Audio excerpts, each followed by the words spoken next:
Good morning. Happy Thursday. I hope this day finds you in good spirits and in good health and enthusiastic about starting another day. Well, there's been a lot of stuff in the news lately, none of it good, all about Ukraine and Israel and Iran and Russia and whatnot. Domestically in the United States, there's been a lot of talk about this new movie out called Civil War. Well, I've heard good and bad things about it. I won't be able to see it until it comes on streaming, since I live almost 5,000 miles away. But nevertheless, I will check it out when I get the chance. But along with the concept of a civil war, you go back to about 160 years ago when we had one. Several states tried to secede from the Union. Obviously, they were called the Confederate States of America, the CSA, the Confederacy, the rebels, the South, and whatnot. I'm not going to try and fight that battle again. It was actually, it should have been called the War Between the States, because normally in a civil war, you have two factions trying to take over the government of the whole nation. And really, with the quote-unquote Civil War, the South wasn't trying to take over the North or the whole country. They just wanted to leave. But nevertheless, that doesn't matter for today's discussion. I looked through the Constitution, and I can't find any provision in there for any one state or any number of states to secede from the Union and break off from it, nor have I found a provision for any state to be expelled from the Union. Now, if somebody else finds something in there, let me know. But I thought about it. Yeah, there's this Texas secessionist movement, and not to pick on Texas. I love Texas. I've been there a couple times. Great state. It's big enough to have something for everybody. But suppose, just for example's sake, Texas chose to secede from the Union. I got to thinking about it. Well, look at the logistics of what that would entail. Does a state that secedes from the Union have to take its share of the national debt? How would that be apportioned?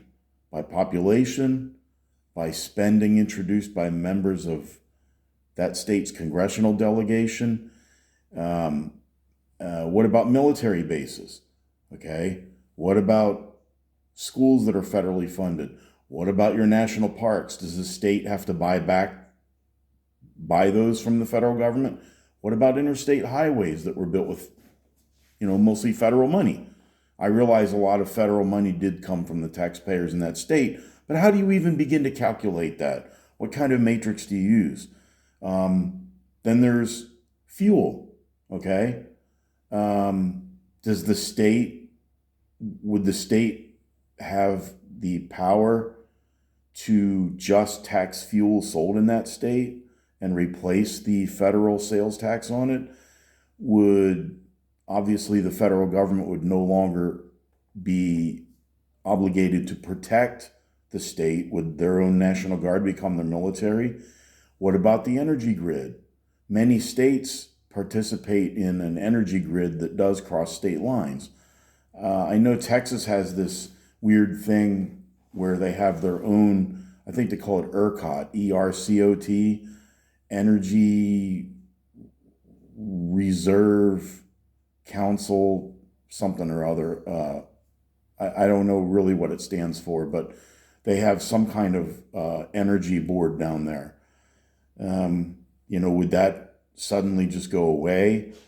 Would they have to pay more for electricity that cross state lines? Would they no longer be obligated to send energy from Texas that's generated there into other states? What do you do about trade and tariffs? If Texas were a separate country, could they tariff things coming across the border from Oklahoma or Louisiana? How would they control their borders? Okay, would Texas have full sovereignty to block off any movement from Mexico? Because now the federal government wouldn't be in charge of anything in Texas. So do Texas citizens have to get new passports to go anywhere? Would the people who chose to stay there still be U.S. citizens? Could the state change its laws and require an oath or allegiance to the Republic of Texas for people to live there?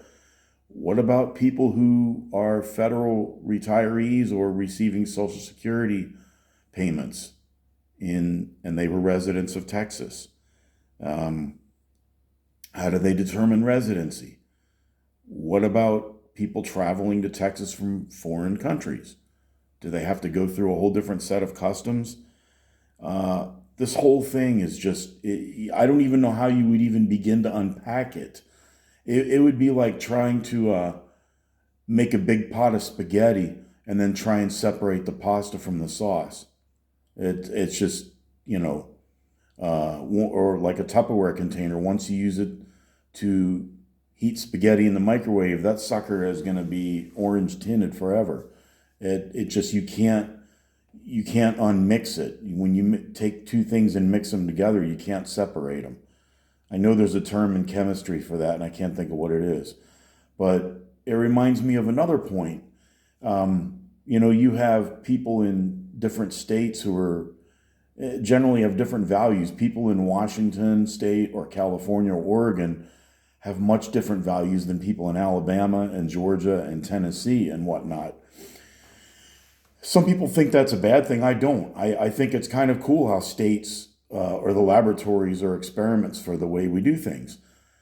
If we were truly more like a constitutional republic, which is what we're supposed to be, and we lived by the 10th Amendment, then I think everybody in the country would be a lot happier. The people in California could be Californians, and the people in Tennessee and Alabama could be Tennesseans and Alabamans. And the people in Arkansas could be happy being Arkansans. And the people in New York would be happy being New Yorkers.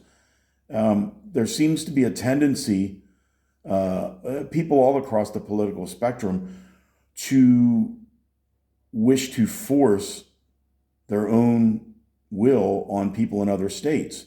A perfect example I can think of that is the 55-mile-an-hour speed limit that was signed by Richard Nixon. They basically blackmailed all the states into changing their speed limits to 55 because the federal government does not have that power under the Constitution. They did it anyway. They said, well, we're going to take away your federal highway funds. Well, no state can get by without that. So all the states reduced their speed to 55 because of the false energy crisis. Well, Nixon went out of office and the 55 stayed through Ford, stayed through Carter, and it stayed in through Reagan. And when Reagan ran for re-election in 1984, one of his campaign promises was to give the power to set the speed limit back to the states. Well, in reality, the states had that power all along. So they did so, and then you started seeing some of the states raise it to 65 on the rural interstates. Eventually, they loosened that up after Reagan was out of office. In the 90s, you started seeing states going to 70, and some even went to 75. But nevertheless, Reagan was correct about that, but he also turned out to be a hypocrite because he also favored making the drinking age 21. It used to be that different states had different drinking ages. Pennsylvania was 21, but Ohio, New York, New Jersey, Delaware, and West Virginia and Maryland all had different drinking ages. So the phase in to 21 started when I was 18 years old. And there were some states I could drink in, but I couldn't drink in Pennsylvania unless I was on military base, like on a reserve weekend or something. But nevertheless, that was an end run around the 10th Amendment. They blackmailed all the states into going with a 21-year-old drinking age, and Reagan was a hypocrite for supporting that. Then in the 90s, Bill Clinton did the same thing with the DUI law. Some states are 0.10 for DUI, others are 0.08. Well, Clinton said he supported all states becoming 0.08.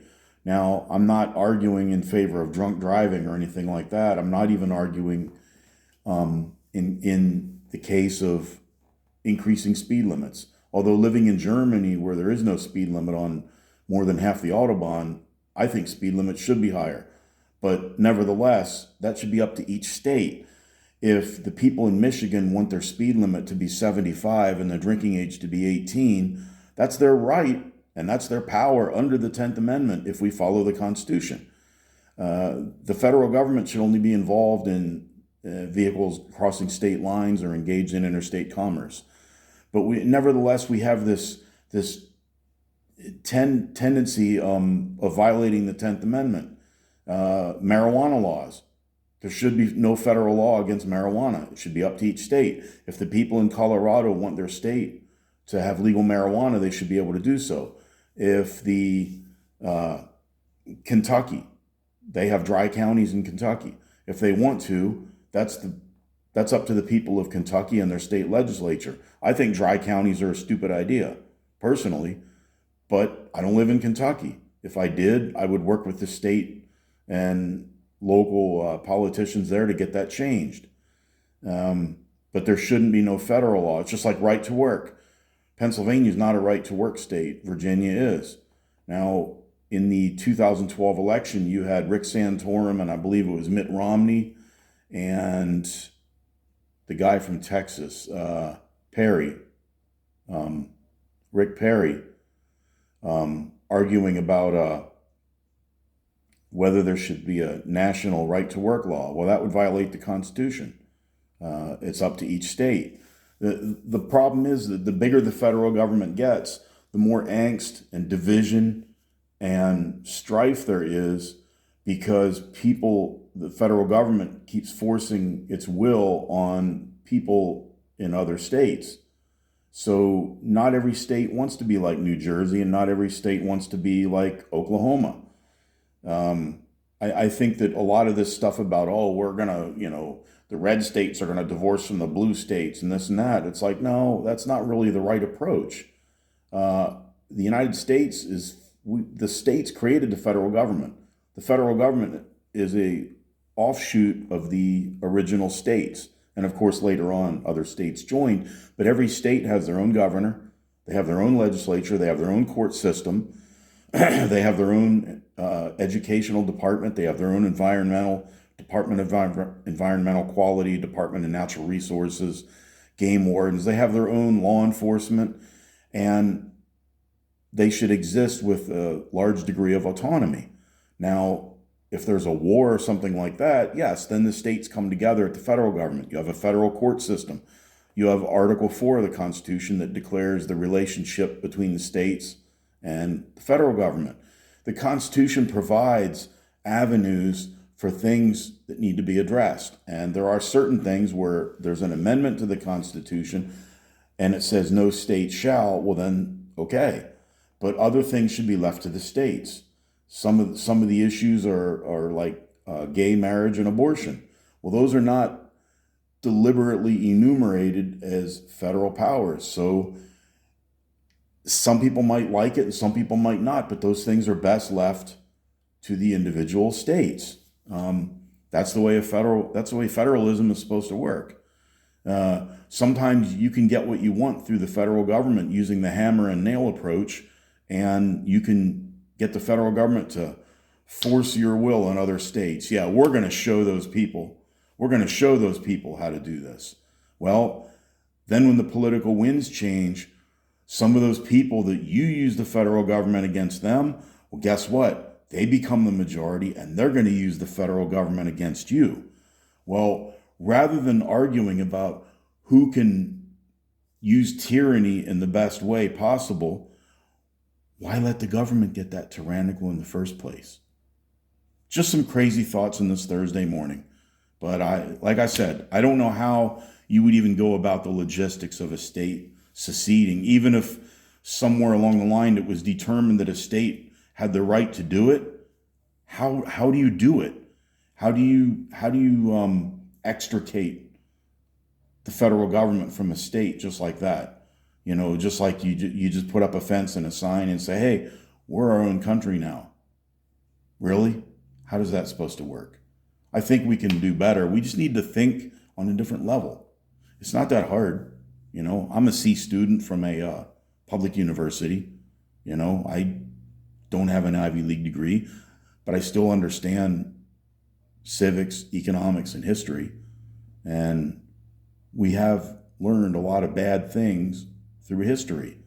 So why do we need to repeat it? Anyway, peace.